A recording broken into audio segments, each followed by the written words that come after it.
Well, good evening, everyone. Let's see. Good evening. Okay. I'm Susan James, Assistant Director here at Bayliss Public Library, member of Superior District Library. And I have a few thank yous and a little message. Thank you, of course, to Tim Ellis and Brad Blair of the UP Paranormal Research Society, the Friends of Bayliss for the refreshments tonight. They're out in the lobby. So we're pleased to again host the UP Paranormal Research Society with our new program, Haunted Holidays. Please welcome Tim Ellis, and Brad Blair. Thank you, Susan. You guys should be able to, can you hear us okay? Build the microphone, I hope. Yes. First of all, get out there and support that millage. That's big. That's big. Brad and I are huge supporters of local libraries. Mainly because when we were kids, this is where we were able to really grow and nurture our love for ghosts and everything strange, because we would be here every time we had a chance to on our bikes, checking out every book that had to do with ghosts and Bigfoot and the Loch Ness Monster. So we're big supporters of the library. We love getting here to talk. We love going all over northern lower Michigan and over to the west end of the UP and talking at libraries too. So hopefully you're going to get out and support the millage. But as Susan said, my name is Tim Ellis. This is Brad Blair. This is our third year here presenting right around the Halloween time, our favorite time of year. How many people here have been to any of our presentations before? Okay, good. I know I'm definitely seeing some new faces out here tonight. That's good. First one we did 2 years ago, Journey Through the Supernatural. How many were here for that one? Okay. And then last year we did Haunted Great Lakes. How many of you have been here for every one? I appreciate it. Thank you. This is our new one called Haunted Holidays. And each year Brad and I try to come up with a new one to keep our haunted lecture series going. We're already working on the new one for next year too. We've got some ideas we're brainstorming with, but we always wanted to do one about haunted holidays because obviously Halloween lends itself to such a wide range of great ghost stories and superstitions and legends, but there's really some really neat, eerie, and creepy legends behind some of our other holidays too, which we're going to be getting into here tonight. But first, let's introduce you to who we are, especially for those of you who are not familiar with our group. We are the Upper Peninsula Paranormal Research Society, created in 2000, and it's exactly what the name says. How many people here know the TV show Ghost Hunters and Taps? Very familiar with that? That's exactly what we do without the production company. And it started basically as easy as myself picking up a phone, calling Brad and calling Steve, two of my childhood best friends since third grade, saying, we're adults now, let's take our love for the paranormal and ghosts and take this to the next level. And that's exactly what we did back in 2000, and we created the UPPRS. And there's 10 people in the group, and we like to keep it that way. We know some groups around Michigan and even around the US that are anywhere from 40, 50, 60 people big. We don't want it that way. We want a small, tight group of family, basically what we are. There's not one person on this page that I wouldn't pick up and say, hey, let's go have a beer, let's talk. And that's the way we want it. We wanted that type of family. So, as I said, back in 2000 is when we started the group. And from there, for the first 6 years, we trudged along trying to figure out how we're going to get this thing off the ground. And for the first 4 years, it was tough, from 2000 to 2004, because people didn't understand what we wanted to do. They looked at us literally like we were crazy. Why would you want to come into our house and look for ghosts? And then I remember in 2004, Brad gave me a call. He's like, dude, you're never going to believe it. They're actually creating a TV show about what we do. I laughed. I said, you got to be kidding. What we do is so boring. I mean, we sit in dark rooms and we wait for nothing to happen most of the night. That's what we do. And then there's that one time when something happens. It's like when you play golf. You hit 100 bad shots, but you get that one good shot and you're addicted again. Same thing with paranormal investigating. You sit there for hours. Sometimes investigations go by and nothing happens, but you get that one thing and it keeps you intrigued. So in 2004, the hit TV show Ghost Hunters comes on Sci-Fi Channel, and it blows the paranormal field wide open. I mean, the craze to this day is still nonstop. There are so many TV shows out there today about the paranormal now because of Sci-Fi's Ghost Hunters. When they became as big as they did, everyone wanted Ghost Hunters and Sci-Fi to come in and investigate their locations.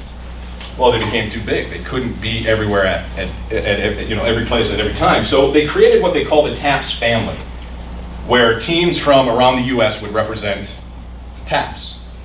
And it's an actual application process. You have to go to their website, you have to download the application, you have to submit it with letters of reference from city employees to prove you're all in good standing, that you're not busted for running through abandoned houses or cemeteries. You got to provide criminal backgrounds. No one on your team can have any type of federal offense. We had to go through that whole process. We had to be interviewed by them. And in 2006, we became the Northern Michigan chapter of TAPS. So now, since 2006, anytime a request for an investigation comes into TAPS, they send it on to us. We then contact the client on behalf of TAPS. And we let them know, obviously, we're not Jay and Grant. We're not going to show up on their steps with a camera crew, but we are representing TAPS if they still want our help. So we've been doing that since 2006. And once some people find out that it's not going to be Jay and Grant with the camera crew, you never hear from them again. Yeah, it's funny how their ghosts disappear after they realize the TV show won't be. Then in 2008, we thought, let's give it a shot. Let's see if the state will incorporate us. Because we were, by this point, 8-9 years into it, we were dumping a lot of our own money into this. And we wanted a way to try to offset the cost. Because when you really get into this, the travel, the equipment, overnight stays in hotels, this starts to add up real quick. We needed a way to offset the costs. So we, again, downloaded the application, filled out the paperwork, and my God, you should have seen the look on my face. When we got the letter back from the state of Michigan saying, yeah, we accept you, you're an incorporation now. Which now allows us, we are a nonprofit 501c3 through the state of Michigan, which means we can now do fundraisers and we can collect money and we can make money for ourselves to help offset the cost. But that's not the only reason why we wanted to do it. We wanted to get into philanthropy work, and one of the things we're proudest about since 2008, we have raised over $20,000 for local charities and nonprofits in the area. So we're very proud about that. We do a lot of charitable work for local groups. As a matter of fact, the next one we have coming up, and I was just talking to a couple right up here, they are going to be there for Saturday night. We're doing our first ever Fright Night movie marathon. Anyone here? Have you guys heard about it? Any advertising? It's been advertised a little bit. It's going to be at the Sault Theater, and if you love old classic horror movies, you're going to love this. Because we're doing a Fright Night movie marathon this Saturday at the old downtown Sault Theater from noon to midnight. We're doing nothing but classic horror movies. And it's only $10 to get in for the whole day. We're going to have concessions. You can kind of go as you want. We'll put a wristband on you when you get there. So if you don't feel like sitting there from noon to midnight, you don't have to. So you can come and go. You can pick it. You can pick and choose the movies you want. We're going to kick it off with the original Phantom of the Opera, Lon Chaney, Silent, 1925 classic. Legend of Boggy Creek, one of the cheesiest Bigfoot movies you'll ever find. That's what makes it so great. Last Man on Earth, of course, with Vincent Price. Plan 9 from Outer Space. Anyone ever seen this movie? Yeah, fantastic. Vampires in outer space. You can't go wrong with that. Ever. Sci-fi and vampires. House on Haunted Hill, of course, Vincent Price again. Night of the Living Dead. They don't get any better than that. And then we're going to finish it off with Satanic Rites of Dracula. I mean, that just sounds fun, doesn't it? So that's going on Saturday. You can get your tickets. We actually have some here with us if you want to purchase them before you leave here tonight, $10 a piece. And then you'll present the ticket at the theater on Saturday. We'll put a wristband on you, or if you want, you can just pick them up at the door on Saturday. And again, part of the proceeds are going towards the Sault Theater project in the downtown area. And then in 2010, Brad and I have been traveling for years, going to different paranormal conferences around the states, down to Florida, Chicago. And again, it was getting to the point where we're traveling so much, we're spending so much money to learn from these people who are in the field, these authors, these TV stars. Why don't we try to bring one here to the Sault? So in 2010, we put the idea together, and we approached Kuwaitan Casino. And it just so happened the timing was perfect. Kuwaitan was looking to break out of not just doing concerts. They wanted to bring in some type of entertainment for the area. They were all about it. They jumped all over. In 2010, we created the first ever Michigan Paranormal Convention. Anyone here ever been to one of our Paracons? Good. Handful of this. We're very excited to say that we've already been given the green light, and in August of next summer, we will be putting on the 5th annual Michigan Paranormal Convention. Last year, well, the one just this past August has been our largest one yet. Every year it's gotten bigger. This past year, 900 to 1,000 people walked through the doors at Kuwaitan for this weekend event. And if you love the TV shows, if you love the authors, even regional celebrities, if you will, with authors and radio shows. That's who we bring in. We bring in some of the biggest names, and it's a great weekend because it's a weekend where people come together and they share stories and they share experiences and people learn, and it's really become almost a family thing now, where we see so many of the same people returning every year that you get to know them and you expect to see them. So if you love this kind of thing, be watching for that. Watch our Facebook page, watch our website, and get ready for next summer, and hopefully you can be a part of it. Now, kind of an offshoot from the Michigan Paranormal Convention is Chip Coffey. He was with us at our first one in 2010. By popular demand, we brought him back for this one in 2013. And even by popular demand, again, so many people love Chip Coffey right now. He's a world-renowned psychic. We are actually bringing Chip back for a standalone event in February, back to Quaden Casino on the 22nd. And it's basically going to be a night with Chip Coffey. He's going to do a couple gallery readings. And the gallery readings are where he takes a small group of people and he will try to read you, okay, if any of the spirits come through. And he'll do 2 of those, but then he'll do the big conference lecture, which will be in the Big Three Makers Theater, where everyone can sit in and learn from Chip Coffey. So tickets are available for that. We've actually got some of those that we can sell here for you tonight. As a matter of fact, here tonight we're going to be selling them at a discounted price than what you can get them at the box office. We'll talk about more on that later. But that's coming up on February 22nd. Dead of winter, nothing's going on. Might as well enjoy some Chip Coffey. And so we've got another project coming up in 2014. This one we are so excited about. Again, it was kind of like the whole, let's see if the state of Michigan will incorporate us. Earlier this year, anyone who's been following us through the years, we've got a couple DVDs out there right now. Produced by a production company out on the west end of the UP. It's not just us running around with the camera. They're professionally done, and we've got copies here tonight. But we always wanted to do something bigger than just paranormal ghost investigations. We wanted to break out into the things that we grew up loving: Bigfoot, UFOs, cryptozoology, other legends of the state of Michigan. We knew we wanted to do something bigger than what we've been doing, but it's kind of out of our reach financially. The Michigan's Arts Council earlier this year had opened up an application process. If there was a art type project you wanted to do through the state of Michigan, fill out the paperwork. We filled it out. It was a small book. We filled it out. We sent it in.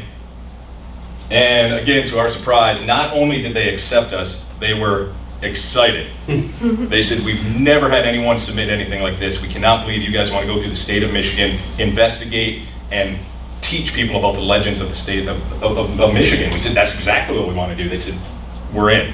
We want you guys to do this." We have been granted, through the Michigan Arts Council, a pretty nice grant. And we're going to start filming in the spring of 2014. And right now, for the first time, we're going to give you guys a sneak peek of the promo that was created just for this event by the production company. Yeah, if you want to bring this up.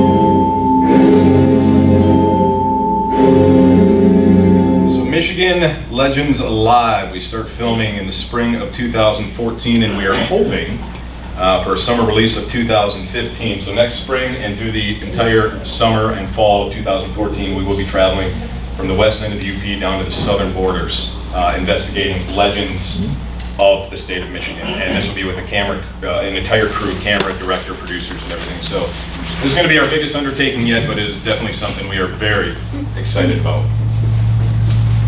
All right, let's get into some haunted holidays, shall we? Yeah.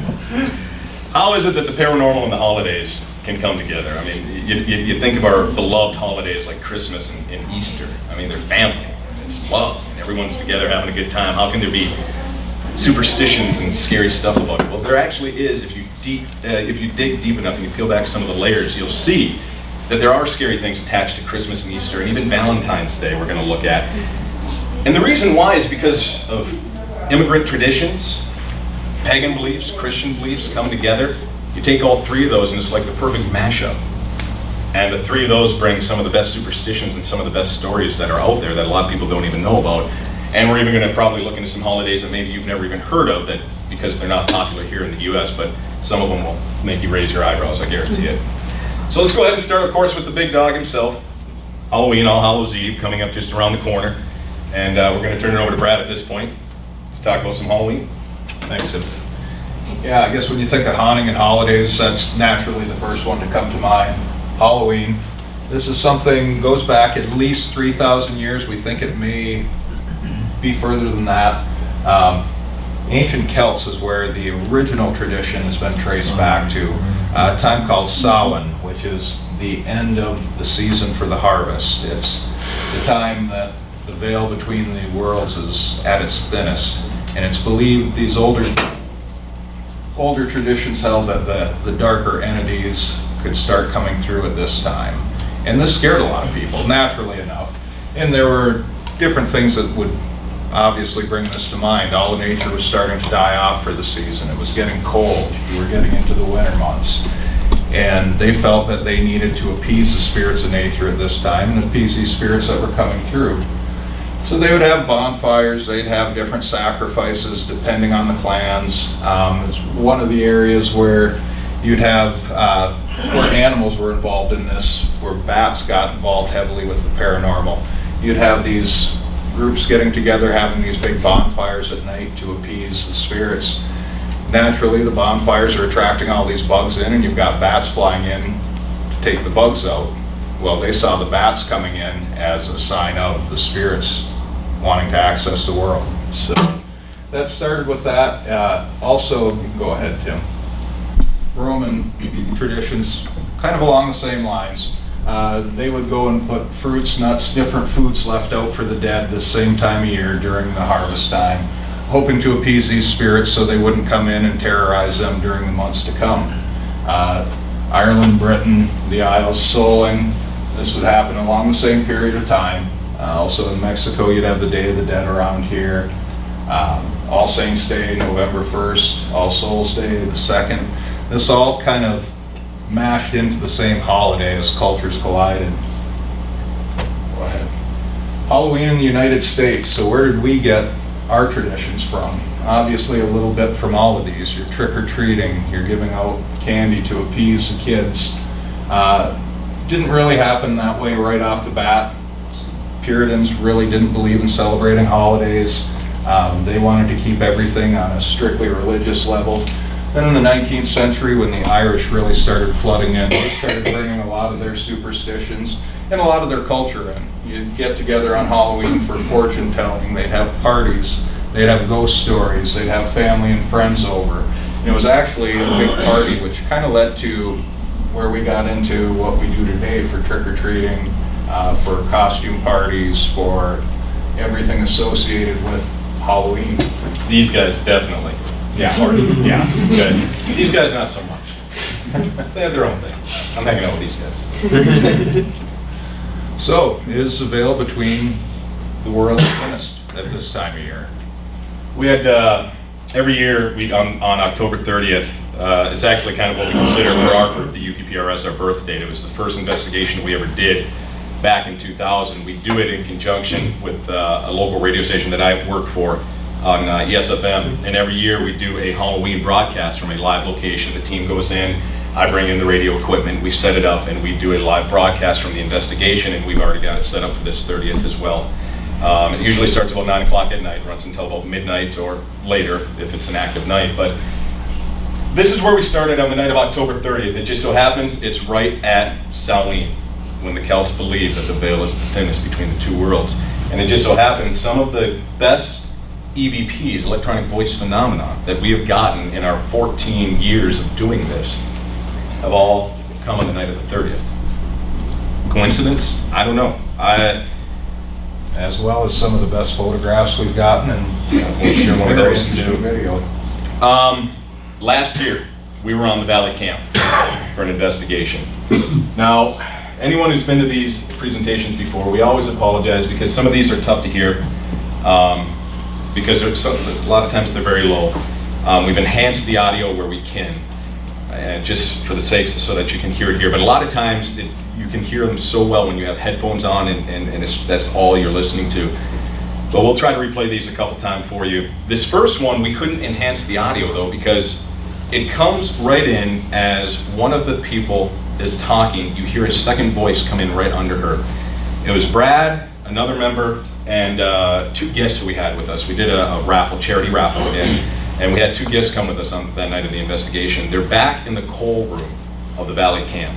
And anyone who has researched, read, and knows about life on the Great Lakes back in those days when it was coal driven, it was a very tough place to work in the ship. Very tough to breathe. A lot of lung disease and death would happen on those ships because of breathing in that coal. And you're going to hear Brad say, and another person say, they hear someone cough. Now keep in mind, there's 4 of them. They're the only 4 down at that end of the ship. We're all up at the front of the ship. They're back there by themselves. We can't hear them. They can't hear us. They hear someone cough. I hope you're going to be able to hear this because this is one of my favorite ones that we've ever picked up.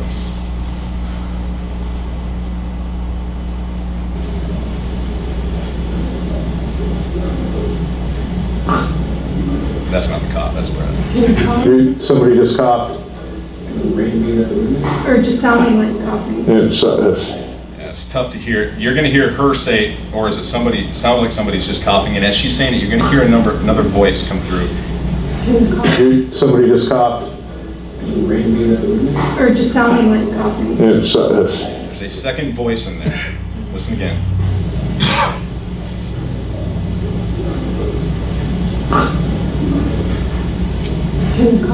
Somebody just coughed. Or just sounding like coughing. It's right under her voice, and this is what it's saying. You can clearly hear it when you have headphones on.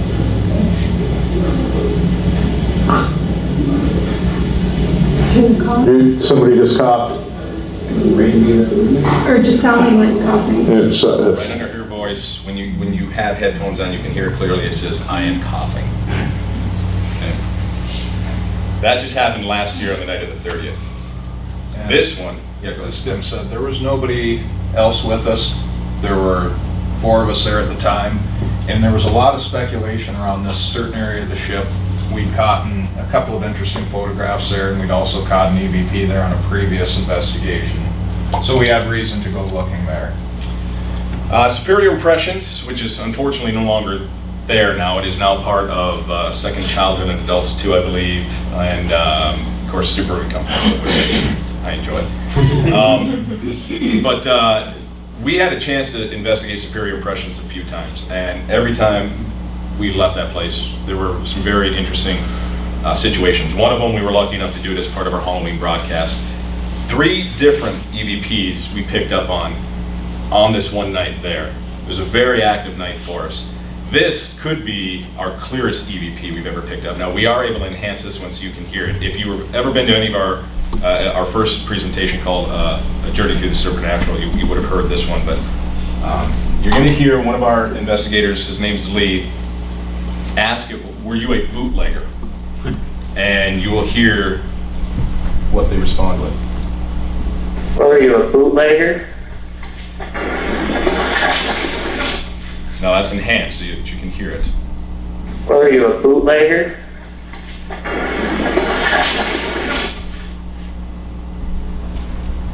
Are you a bootlegger? Okay. Now Brad, through his research, Brad is actually the historian of our group. He does a lot of historical research for us when we go to a location, not only before but even after, especially if we pick up something like this. And Brad's got a real interesting story to this EVP that he captured, where he found that one of the owners, the original owners of this building, their son was actually a captain on the Great Lakes. So it was a great had tie-in. lived on the premises at one point in time. So every time you can find research afterwards to tie into something like this, it's fantastic. Are you a bootlegger? Next one, same night, same investigator. Actually, all 3 of these are from Lee. There was something going on at the time that unfortunately we couldn't hear until we listened back. someone was there talking with this group that was out at that time. Lee now asks, "Did you live here?" We enhance it. It's very quick, but you will hear their answer. Do you live here?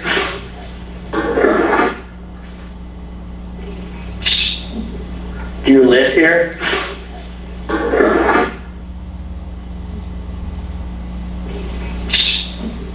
Do you live here? All right, this third one, same investigation, same people. This is what we call, EVPs are broken down into different categories. There's A, B, and C. A is what is considered a sentence, which our first one would be, "I am coughing." That's not just one word. That's a sentence. That's a Class A EVP. A Class B would be captain and yes. It's one word, but it's clear. You can hear what they're saying. This third one is what they categorize as a Class C. You know something is said, but you can't tell what is being said. How old are you? Something comes across, we just don't know what it is. How old are you? So that's what we consider a Class C. But either way, all of these captured on the night of October 30th. So it is very possible that the Celts had it right. I know there's a gentleman in the audience right there, Jim Cook, who believes very much in Samhain. And I learned first about Samhain from Jim, one of the best storytellers in town. Great picture here on the night of the 30th as well from Superior Impressions. Why don't you go ahead and take this story, Brett? This is, during the investigation, there were 3 of us upstairs walking through, and as you can see, it's old wooden flooring through there. And all of a sudden, we could hear somebody else walking behind us. And it's really obvious when somebody comes up the stairs, so we would have known if someone had joined us. But we'd walk a little bit and stop, and the footsteps would stop, and walk a little bit more. All of a sudden, the footsteps kept coming. And then they stopped at one point. Well, they seemed to be right in the one corner. So we kept going back, and it was one room. And we found out after the fact that there had been a gentleman that had lived here when it was a boarding house. That whole second layer of that building had been a boarding house at one time, who, they said, a little odd.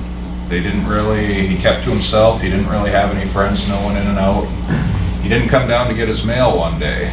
And they said they heard something funny coming from his room at one point, the neighbors had. So they went in and they found him dead. And it was ruled a suicide. They said it was very suspicious. So anyway, we're hearing all of this coming from what turned out to be that same room. So at one point, we heard the footsteps turn, flash a picture. And it's not real clear, but you can kind of make out a bit of a form through here.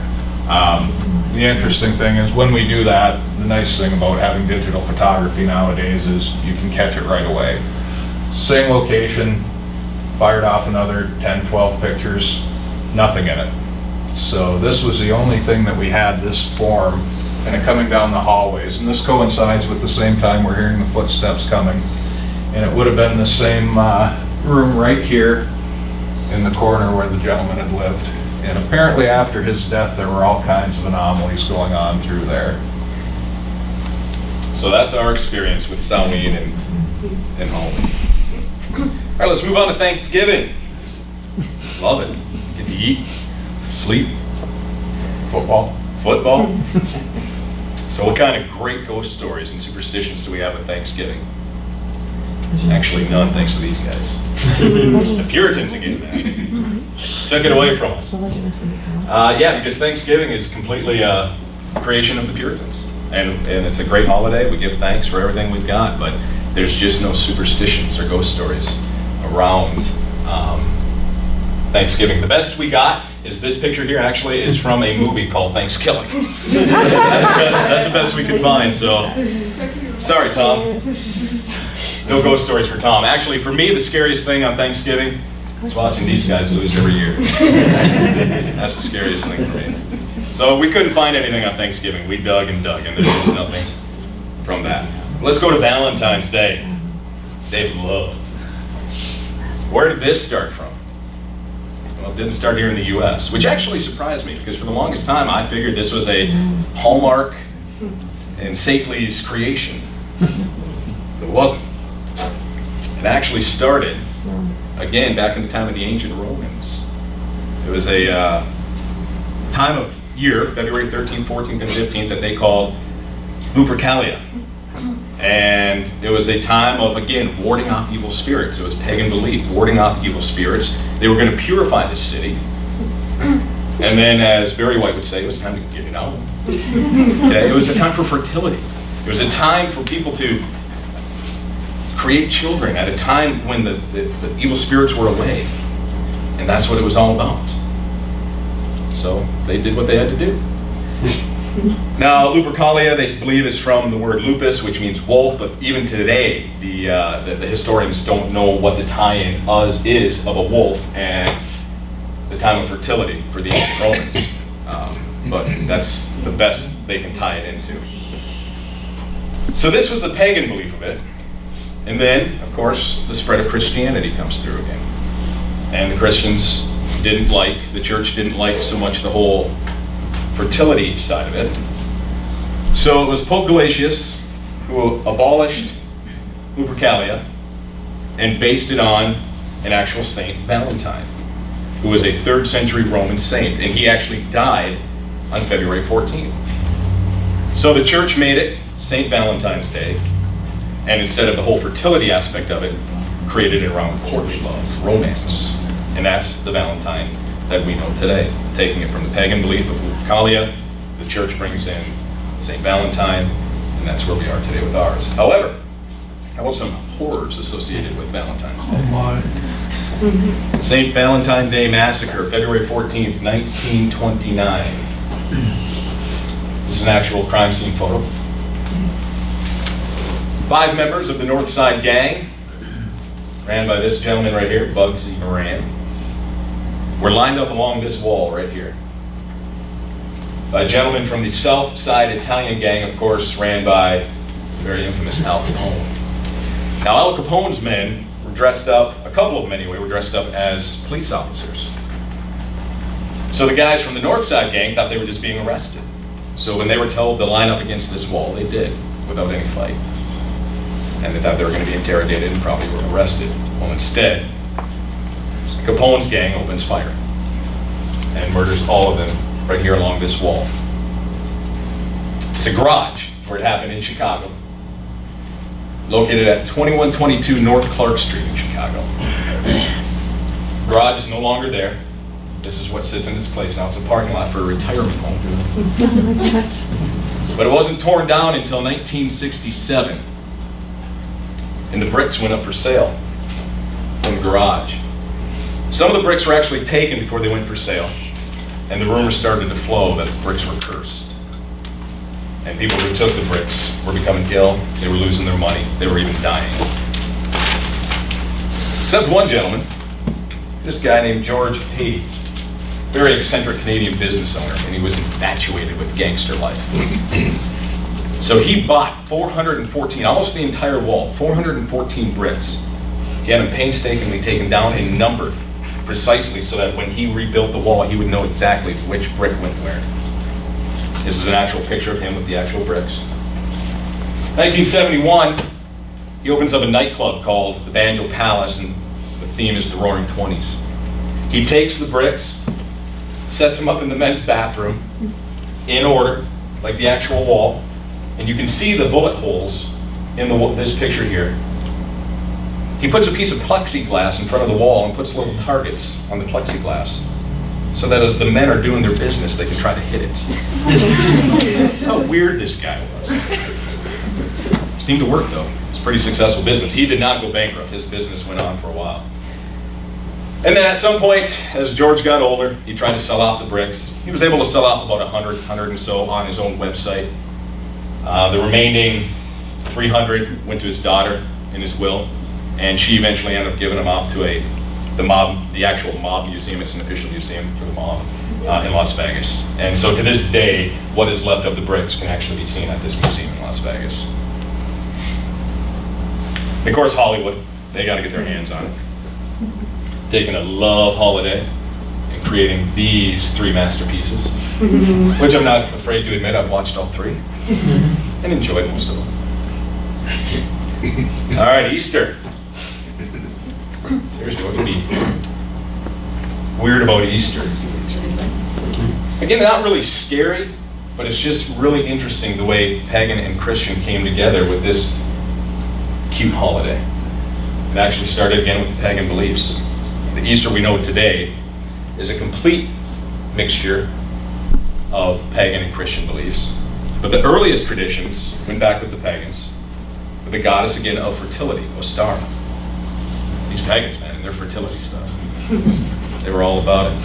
The springtime was a time of rebirth, a time of rediscovering. I mean, think about it. You spend 6 months under all that fur. Springtime comes and boom! Wow! I forgot what you looked like underneath all that fur. So it's a time of rediscovering each other. And think about it. Rabbits. What's the old saying? Going at it like rabbits. The egg. Fertility. Birth. Everything about Easter is about fertility and rebirth. And that's just on the pagan side of it. Again, the early Christians, though, didn't like the whole fertility side of things. So they tied it in with a whole different type of rebirth and rediscovery. And what we end up getting from them is the ultimate ghost story. And I don't mean it in any way to belittle the resurrection of Jesus Christ. I'm a Christian, I believe. All right, this is my side. So this is not belittling it, this is just bringing it down to the most common level of what the resurrection is. It's the story of a man who was beaten and tortured, forced to carry the very thing that he was going to die on up a rocky mountain, nailed to it, and held on it for 6 hours until he says, "Father, it is complete, take me home." He dies 6 hours. For 3 days, he's laid in a tomb. And then he's gone. The resurrection. 3 days later, he comes back. Appears to his disciples again. I'm back. I've been in hell for 3 days. But I'm real. Here I am. Now I'm going to ascend to heaven. And so the ascension. So the ultimate ghost story, the biggest story of the spirits coming back after death, is actually brought to us by the Christians in the resurrection of Jesus. All right. Another scary side of Easter. These damn bunnies. Some of the best pictures I've ever seen. We're going to share some with you. Parents, what were you thinking? Look at these things. Why would you force to sit on their laps? That is the creepiest thing I've ever seen. Look at that. Playboy bunny.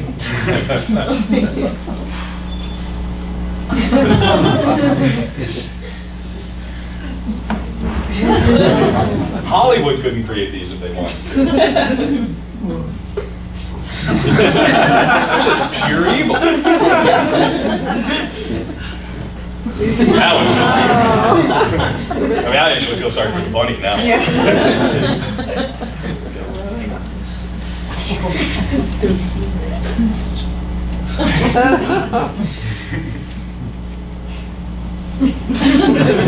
Now this one actually I find funny because she just seems to be loving it. She's not scared at all. Something tells me in her adult life she will create a paranormal investigative team and give ghost talks at libraries. I'm just saying, that's my thought of that girl. She seems too into the scary thing. All right, Christmas. I'd like to see him come down the chimney. Let's talk about Christmas. Go ahead, Brett. Who's this guy? Anybody know? Recognize him?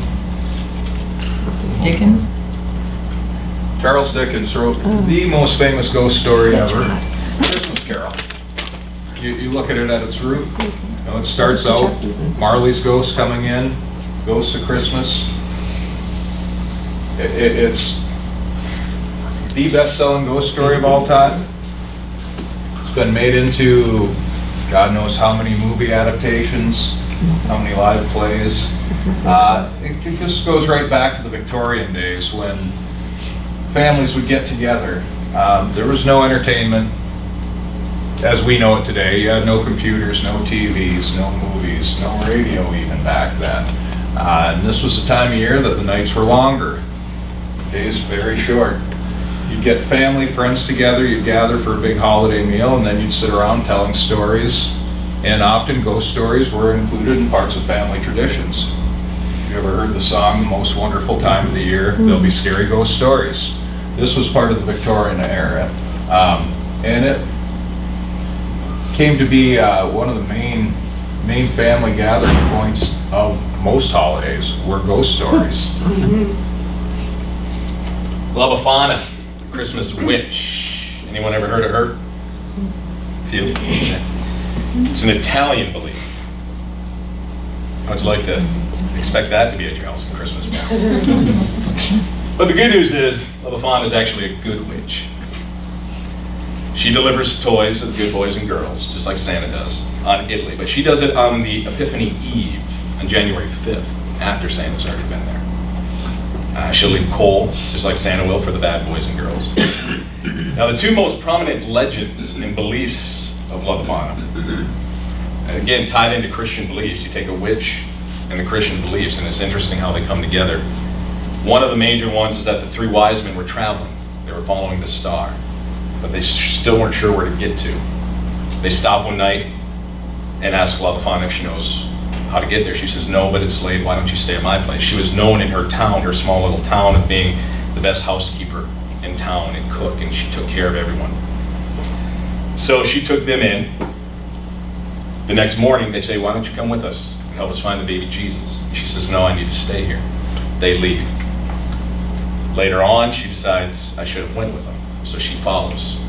And the legend is, to this day, she still has not found the baby Jesus, but that is why she still goes to the little boys and girls, to the good ones, and giving them toys and gifts. The other one, a little bit on the darker side. She lost her own child.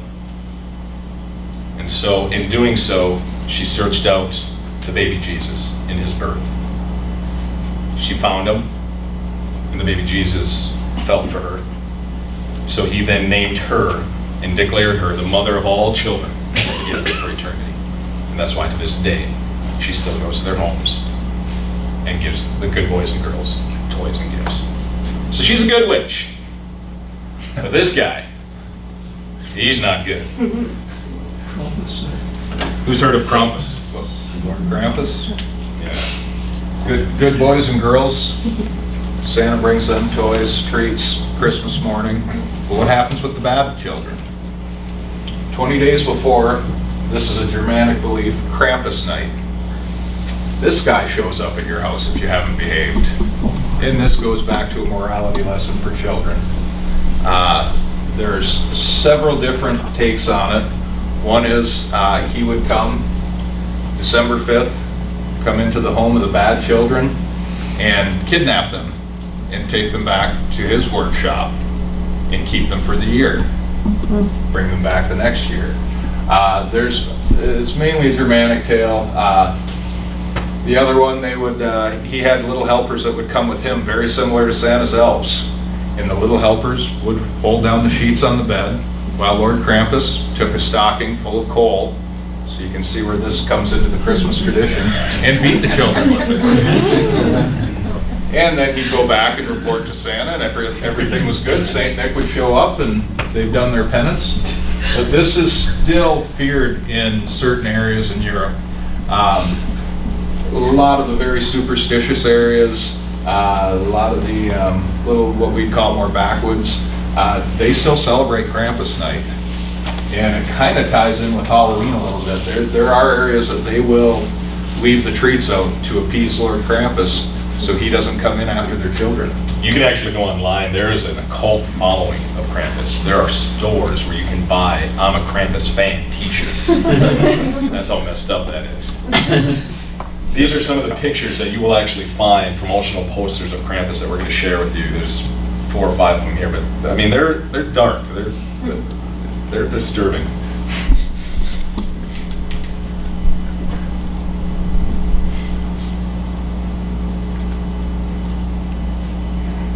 That must be bad. Yeah. That's just bad. Yeah. And if you notice the cloven hooves resemblance to the devil, it's Yeah. very much set to keep children in line. This one, This one actually kind of bothered me. And this is Krampus and Santa Claus. And notice the date, December 6th. It's the day after Krampus night. He's reporting back to St. Nick. I did my job. I tortured these children. And St. Nick's laughing. He's like, good job. Nice job. Now on December 25th, I'll bring the other kids their toys. I mean, that's just a disturbing poster right there. That one bothered me. And we've got some regional, Michigan's got its fair share of stories of tragedy around Christmas. This is probably two of the better known. Anybody familiar with the legend of the Christmas ship? Very famous, has been made into songs, books. The Rose Simones, this was a ship that used to load up Christmas trees just west of Escanaba, and they would take them down to Chicago to sell the trees on the dock, and this always occurred at the end of the shipping season, so this was always the last run for the crew. 1912, they took on their load, took off, we're heading down Lake Michigan, and weather turned, as it will in November. And all 17 crew members, Captain Schooneman, never seen again. Christmas trees reported drifting into shore in Wisconsin. They waited, thought maybe they'd gotten set off to the side, they might have got shipwrecked on some little cove somewhere in a little island. There's still reported sightings of this ship on Lake Michigan, often this time of year when it gets towards the fall, of a ship with trees, tattered sails, going through the fog. Actually been reported by Coast Guardmen at one point, which makes it all the creepier.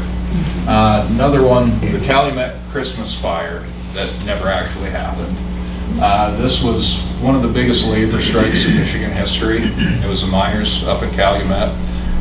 This strike had been going on since the summer. Miners had been off work. Their families were getting hungry. They were getting poor. There were groups that were sending in rations. And just really, as bad as it could get. They had the National Guard in to keep the peace.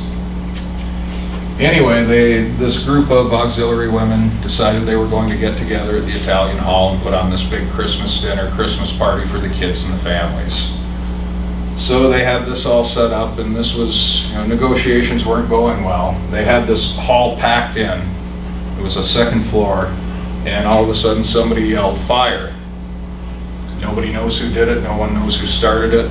The miners blame the union companies. The unions blame miners looking for sympathy. But as a result, there was no fire. There was a trampling down the stairway. Women, children, families, 56 children crushed to death by the end of it. 74 dead altogether. The hall is no longer there. It's been torn down. However, the Calumet Theater, Calumet Opera House, which still stands, was used as a makeshift morgue at the time. And anybody familiar with that area, that's probably the most famous haunted building in the area. Tons of investigations have been done there. They've had EVPs of children giggling. That we've had some friends of ours that wrote a story for a book there that they shared with us, we consulted on. Figures seen playing what looks like children in there at night when it's empty. Just a lot of this is related, and this is the monument that's left standing there.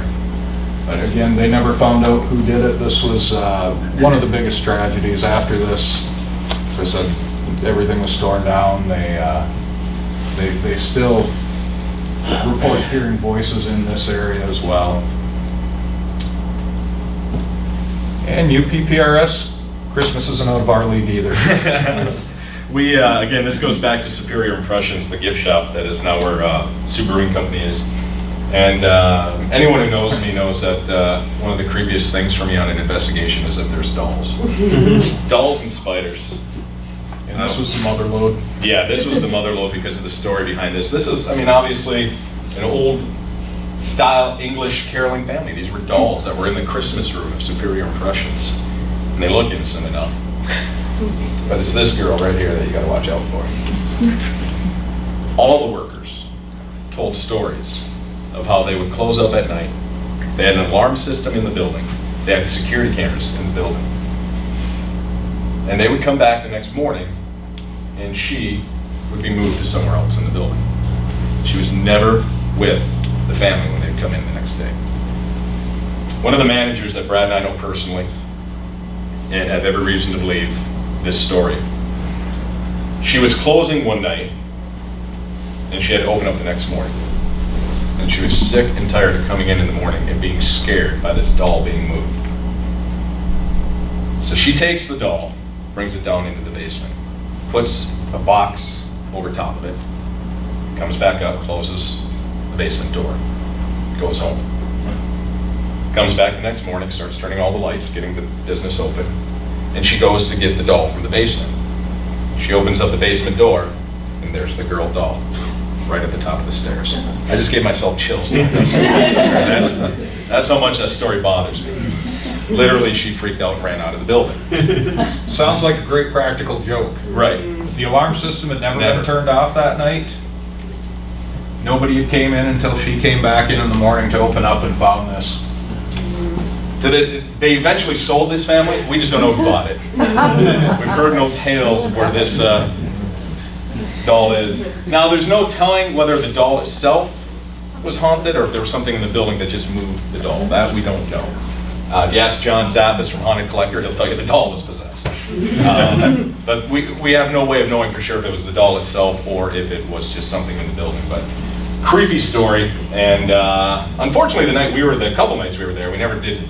There was nothing ever happened in front of us. But that was a great story. So that was our brush with Christmas and the paranormal with our UPPRS investigation.